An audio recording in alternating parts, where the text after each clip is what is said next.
Bueno, les damos un cordial saludo, bienvenida para todos nuestros oyentes, para cada uno de los seguidores de nuestras redes sociales y por supuesto esta es su emisora Buscuenti Radio, porque recuerda que donde estás no es el final. Continuando con nuestra programación, contamos con la presencia de María Elena Olivares, Grupo Cúspide, en su segmento Sembrando Palabras de Vida. Así que María Elena, bienvenida, ¿cómo estás? Buenos días, muchas gracias. Bien, Jorge, bien, y dando un gusto en que nuevamente podamos permitirnos, que tú nos permitas llegar a la audiencia a través de este programa. Muchísimas gracias. Bueno, iniciamos entonces con el tema de hoy. Claro que sí. El tema de hoy lo he titulado El perdón de un justo. Ustedes recordarán que anteriormente venía manejando el tema de la ofensa y a través de la ofensa, que era realmente una trampa que el enemigo nos tendía para que no saliéramos de esa ofensa, y la única forma de salir de la ofensa era a través del perdón. Y revisando anteriormente alguna persona, algún personaje que había dado perdón. La vez pasada estuvimos tocando la vida de José y cómo José pudo perdonar a sus hermanos, y no solo perdonarlos, sino bendecirlos. Porque realmente el perdón completo es cuando no solo perdonas la ofensa, sino que además vas a bendecir a aquellos que te han ofendido. Sin embargo, José pues fue una persona que de alguna manera durante su vida, pues él reconocía él reconoció algunas situaciones que estuvo en tentación y que llegó a no ser realmente justo. Inclusive hay un momento donde dice, cuando sus hermanos le piden perdón, dice que quién es él, no es Dios, no para juzgarles, sobre lo que sus hermanos le habían hecho. Pero siguiendo, buscando en la Biblia, sí hay una persona justa, una persona que recibió todas las ofensas, tanto espirituales, tanto en su alma como en su cuerpo. Todas las recibió. Por eso, cuando nosotros somos ofendidos, Él nos entiende perfectamente, Él nos comprende en su totalidad. ¿Qué es lo que nosotros vivimos cuando somos ofendidos? ¿Qué es lo que pasa dentro de nosotros? Y vamos a tocar en este tiempo, desde luego, el tiempo de la muerte de Jesús, de todo el proceso que pasa en su muerte. Y cada vez vamos a enfocarnos, no voy a leer todo, pero voy a citar algunas referencias, algunas citas donde habla de cada cosa que él recibe durante esta crucifixión. Entonces, vámonos a, recuerden, en el caso de Judas, él era uno de los apóstoles y él lo entrega, ¿no? Él lo traiciona. En Lucas 22:4 dice, y fue y habló con los principales sacerdotes y con los jefes de la guardia de cómo se lo entregaría. Allí ya había pensado a Judas cómo traicionar a Jesús, cómo entregárselo, qué es lo que tendría que hacer para entregárselo, siendo que aún compartía su tiempo con Jesús. Y bueno, ahora algo que me sorprende de la vida de Jesús es que él sabía. Muchas veces nosotros somos traicionados o somos, pero no conocemos, confiamos en las personas, confiamos o sea, no dudamos de una persona. Y aquí, curiosamente, Jesús sí lo sabía. Dice que en la cena del Señor, en Lucas 22:15, dice: cuánto he deseado comer con vosotros esta Pascua antes de que padezca. Él sabía todo lo que iba a sufrir. Él conocía que iba a haber ser traicionado, que iba a ser negado, que iba a ser, y tantas cosas que fueron pasándole antes de llegar a la cruz.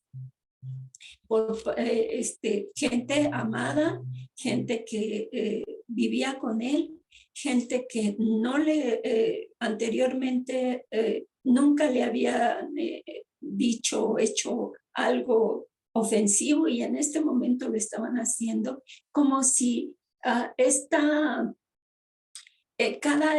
suma de estas ofensas se fueran haciendo más graves y más fuertes en la vida de él. Viene la negación de Pedro en Lucas 22:34, y Jesús le dijo: Pedro, te digo que el gallo no cantará hoy antes de que tú me niegues 3 veces. Como nuevamente Jesús sabía que lo iba a desconocer. Jesús sabía que le iba a decir: no, ni sé quién eres, no te conozco. En Lucas 22:37 dice: porque os digo que es necesario que se cumpla todavía en mí aquello que está escrito.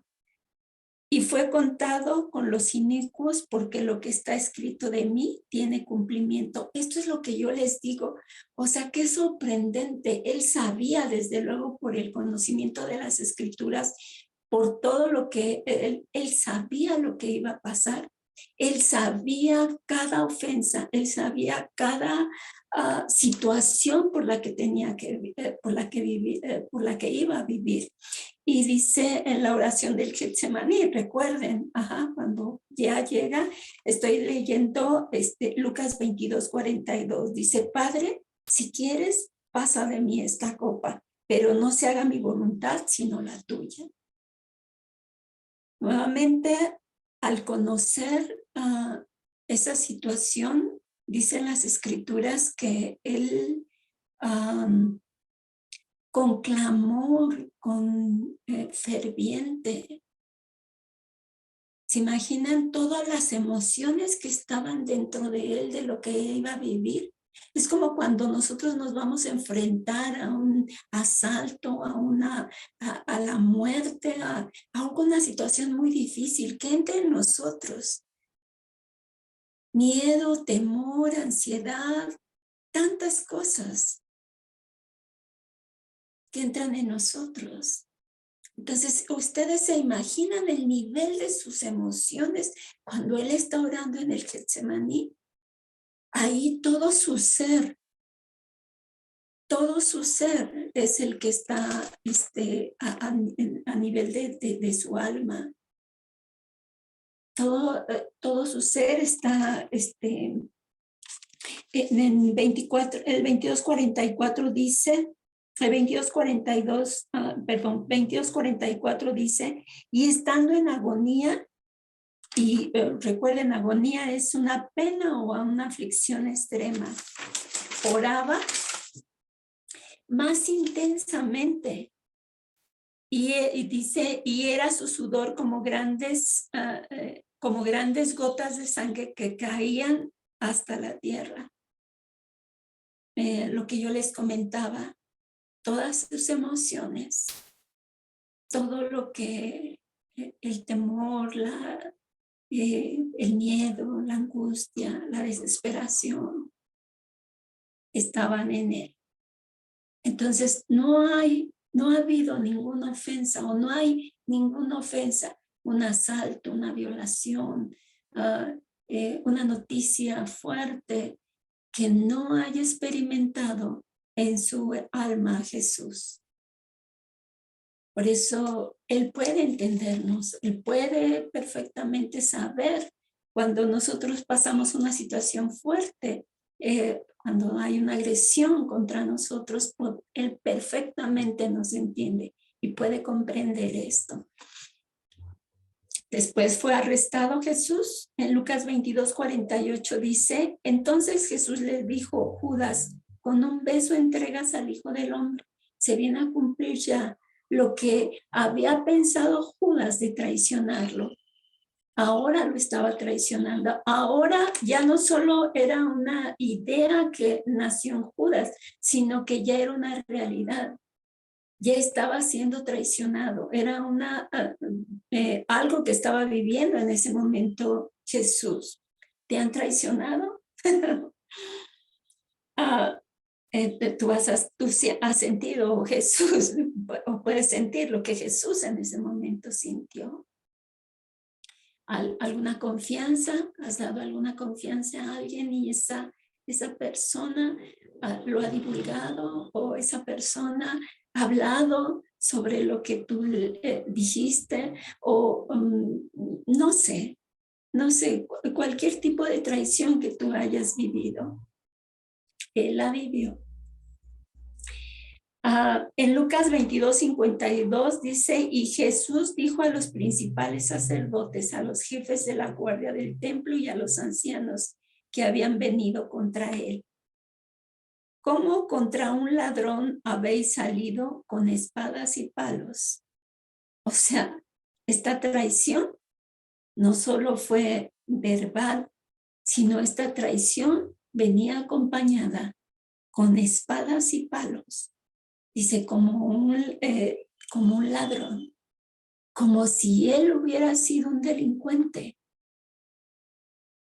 Ustedes empiecen a imaginar todo lo que él estaba o iba a ir pasando o iba a ir viviendo. Por eso la agonía en el Getsemaní. En Mateo 26:56 dice, entonces todos los discípulos dejándole huyeron, o sea, abandono. Todos sus seguidores, inclusive, porque aquí dice que los discípulos, bueno, no solamente los 12, sino todos sus seguidores lo abandonaron. Aquí Pedro niega a Jesús en Lucas 22:57. Recuerdan que Jesús le había dicho a Pedro que lo iba a negar, y efectivamente ahora lo estaba viviendo esa negación. Dice en Lucas 22:57, pero él lo negó diciendo, mujer, no lo conozco. No sé, nunca lo he visto. En Lucas 22:58 dice, tú también eres de ellos. Un hombre le dijo, y Pedro dijo, hombre, no lo soy. O sea, no soy de ellos. No solo no lo conozco, sino además no soy de ellos. En Lucas 22:59-60 dice, una persona le dijo, verdaderamente también estabas con él, porque es Galileo. Y Pedro dijo, hombre, no sé lo que dices. O sea, no lo conozco, no soy, y además que ni siquiera sé lo que dices. Jesús ante Pilatos. En Mateo 27:1 dice, entraron en consejo contra Jesús para entregarle a muerte. Recuerden que los principales sacerdotes, los guardas del templo y también los ancianos, ellos conspiraron contra Jesús para entregarle a muerte. Y lo llevaron, fíjense cómo lo llevan, atado ante Poncio Pilato, como un ladrón, como un delincuente. Fue atado y fue llevado de estas condiciones. Y estamos de acuerdo que todo esto, él no merecía ser entregado. Él no merecía la traición. Él siempre fue fiel. Él no merecía el abandono. Siempre estuvo con ellos. Por eso he titulado esto, el perdón de un justo, porque realmente él fue justo en todas las cosas. A veces una ofensa, recuerden lo que decíamos la vez anterior, que yo también puedo ofender. Pero en este caso, todo lo que recibió Jesús, él no lo hizo. Nada de lo que recibió, él lo hizo. Y vamos a ver un detalle muy importante que cuando a mí me habían dicho esto, yo no lo había comprendido. Hasta que ahora que empiezo a leer esta parte, yo digo, claro, es por esto. Entonces sigamos, dice en Mateo 27, 13, 14, dice, Pilatos entonces le dijo, ¿no oyes cuántas cosas te testifican contra ti? Y vean lo que hace Jesús. Pero Jesús no le respondió ni una palabra. Lo que yo quería comentarles o lo que decía hace unos momentos es que antes me decía, no te defiendas. Y yo decía, ¿por qué no? Yo quería venganza, yo quería que saliera a la luz que era inocente, yo quería, bueno, cuando me han ofendido, ¿verdad? Pero ¿qué pasa cuando yo ofendo? Ahí sí no, o que me perdonen, olvídenlo, ¿no? Pero en una ofensa yo quería, y por eso decimos que, ¿se acuerdan que decía que la ofensa, la trampa es que lo rodeamos en un manto de orgullo? Lo que me duele, lo que me lastimaron, lo que me hicieron, y no quiere decir que no. Pero vean aquí, recuerden también que decía que de Dios es la justicia y de Él es la retribución. Entonces, Él dice aquí que no respondió a ningún, de todas las acusaciones, de todas las ofensas, de todo lo que fue contra Él, no dijo ni una sola palabra. Entonces, yo te aconsejo que cuando haya algo en contra tuya, no lo divulgues, no hables mal de la otra persona, no te justifiques, no te defiendas. Hay un Dios que Él te defiende, hay un Dios que Él saca la luz. Y esto lo sabía Jesús. Después Jesús es sentenciado. En Mateo 27, 20, 23 dice, pero los principales sacerdotes y los ancianos persuadieron a la multitud que pidiese a Barrabás y que Jesús fuese muerto. Sí recuerdan, ¿no? Que ustedes pues, pueden leer completamente esta parte de la Biblia. Estoy tocando Mateo 27.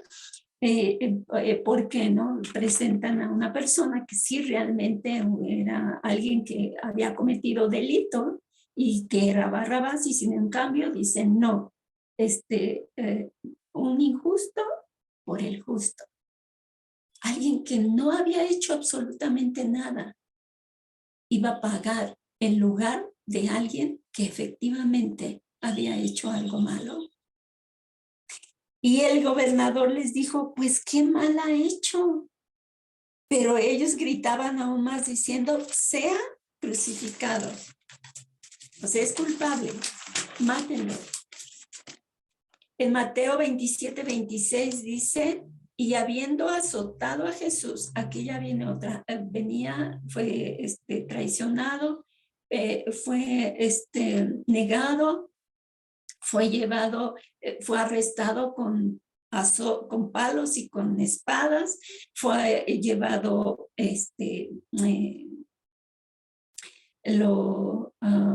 lo amarraron y aquí ya es azotado.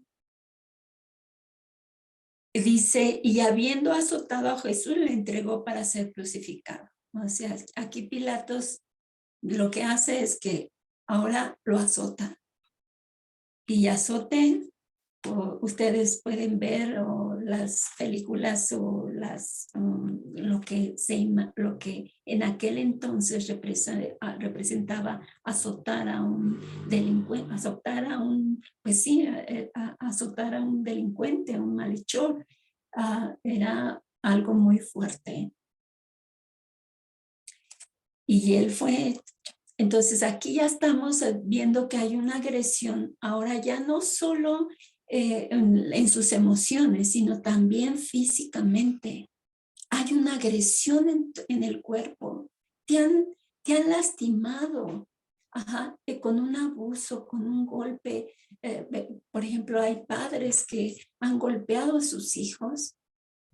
Hay esposos que han golpeado a sus esposas, a sus mismos hijos. aquí ya hay una ofensa que lastima el cuerpo. Así lo sufrió Jesús.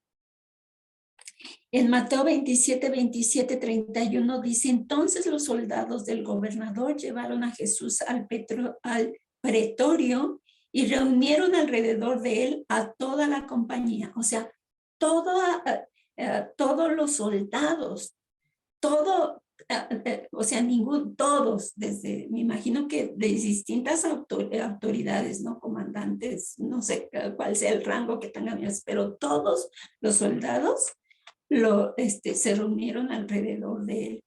Dice, y vean lo que pasa, y desnudándole, le echaron encima un manto de escarlata. Ahí, ¿ustedes han sentido por alguna agresión vergüenza? Jesús la sintió. Dice que estaba toda la compañía y ahí lo desnudaron, delante de todos. Y pusieron sobre su cabeza una corona tejida de espinas y una caña en su mano derecha, e hincando la rodilla delante de él, le encarnecían. ¿Y qué es encarnecer? Dice, se burla de una manera cruel. Entonces, por ejemplo, en un secuestro, lo que nosotros vemos, ¿no? En una violación, algo, o sea, dice que se encarnecían diciendo, salve el rey de los judíos. Se burla de una manera cruel. Las guerras, las personas que las llevan presas, inclusive en las prisiones, cuando hay abuso de parte de las autoridades, cuando hay abuso de otros presos sobre otros. Dice, y escupiéndole, ahora no solo lo desnudan, ¿te han alguna vez en tu ofensa, en la ofensa que te han hecho, te han escupido? O sea, no es solo lo físico que está pasando en Jesús, sino realmente lo fuerte. Le tomaban la caña y le golpeaban en la cabeza. Después de haberle encarcelado, le quitaron el manto, le pusieron sus vestiduras y lo llevaron para crucificarle. Y bueno, aquí ya viene la crucifixión y muerte de Jesús. Y pusieron sobre su cabeza su causa escrita. Este es Jesús, el rey de los judíos. Pero vean lo que pasa, aún en la cruz, dice, y los que pasaban le injuriaban, meneando la cabeza. O sea, le agraviaban, le ultrajaban, le decían palabras de daño, lo maldecían. Allí estando en la cruz. En Mateo 27:44 dice, lo mismo le injuriaban también los ladrones que estaban crucificados con él. Bueno, había uno, recuerden que hay uno que todavía, ¿no? Le dice, o sea, lo empieza dice, a injuriar, ¿no? A dañar con palabras. Y otro no, otro sí creyó. Otro fue el único que creyó. Yo creo que fue el primero que está en el reino de Dios una vez que viene Cristo aquí a esta tierra. En Mateo 27:46 dice, cerca de la hora novena Jesús clamó a gran voz diciendo, Elí, Elí, lama sabactani. Yo creo que aquí ya fue aquí ya no solo había sido ofendido físicamente, había sido ofendido en su alma, sino en lo profundo de su espíritu.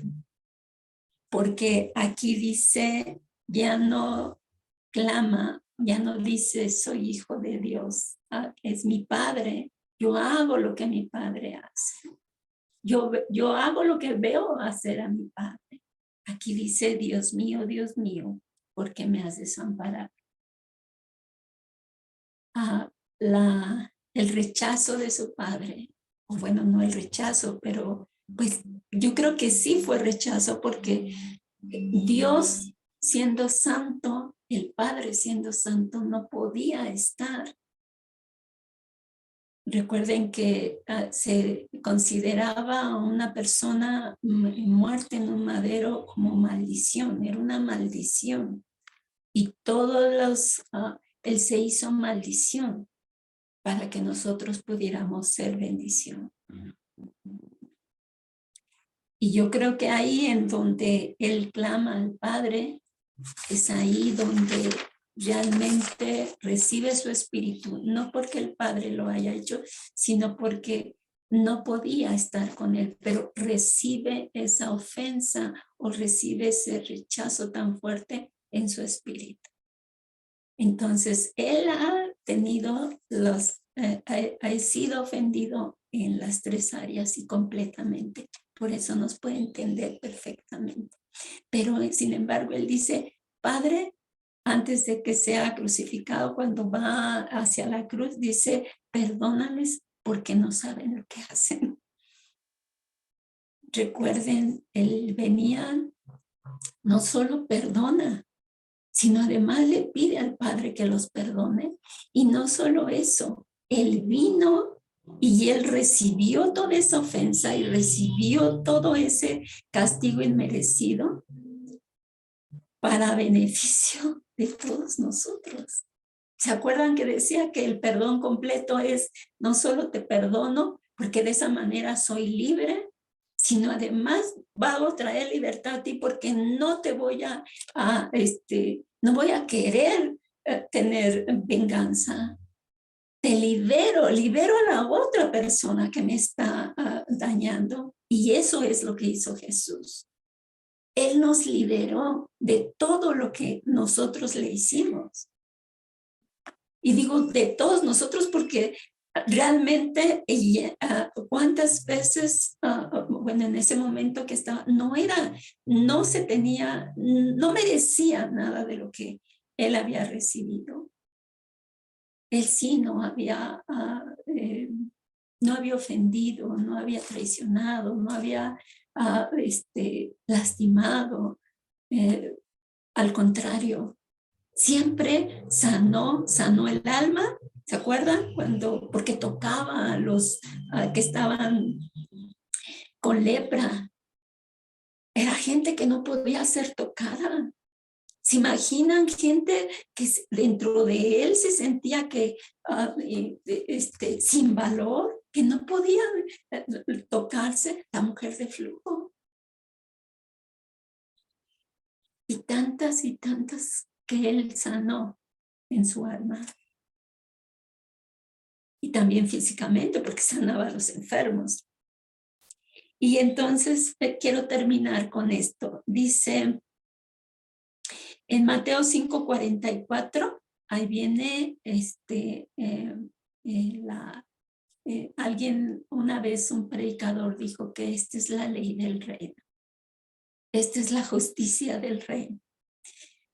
Mateo, las bienaventuranzas, recuerden allí que es Mateo 5 en general, es la ley del reino.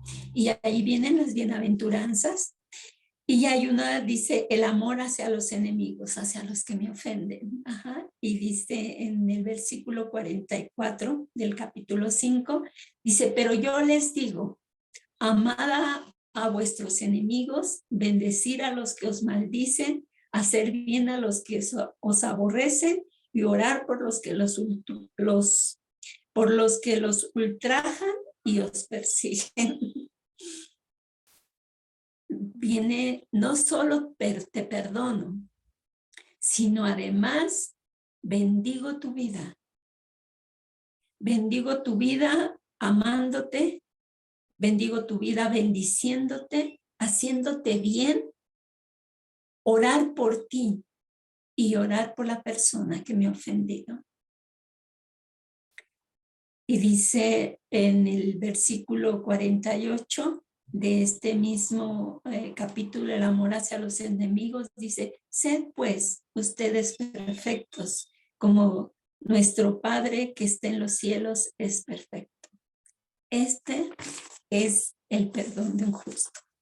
Entonces, si nosotros hemos sido justificados por la sangre de Cristo. Ahora somos justos, entonces así es como tenemos que perdonar de esta manera. Y como les repito, humanamente no es posible. Humanamente no es. Tenemos que ser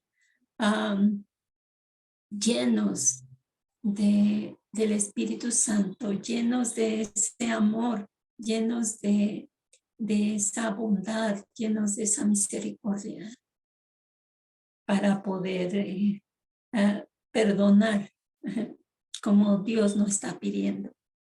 Muchas gracias, que esta palabra nuevamente, el programa se llama Sembrando Palabras de Vida, y que esto no solamente, como lo dije en el espacio anterior, que sea un conocimiento, que, sí, ya sé que ahí dicen las escrituras y algo, sino que baje al corazón y sea una realidad en nuestras vidas.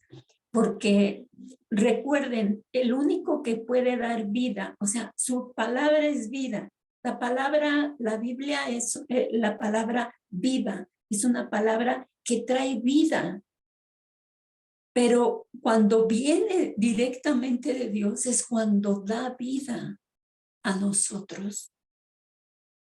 Por eso yo pido a Dios que no sea yo el que esté diciendo esto, porque si soy yo, solamente va a haber un conocimiento, pero si viene de parte de Él, esta palabra va a llegar a los corazones, y esa es el deseo de este programa. Muchas gracias. Que tengan un excelente día.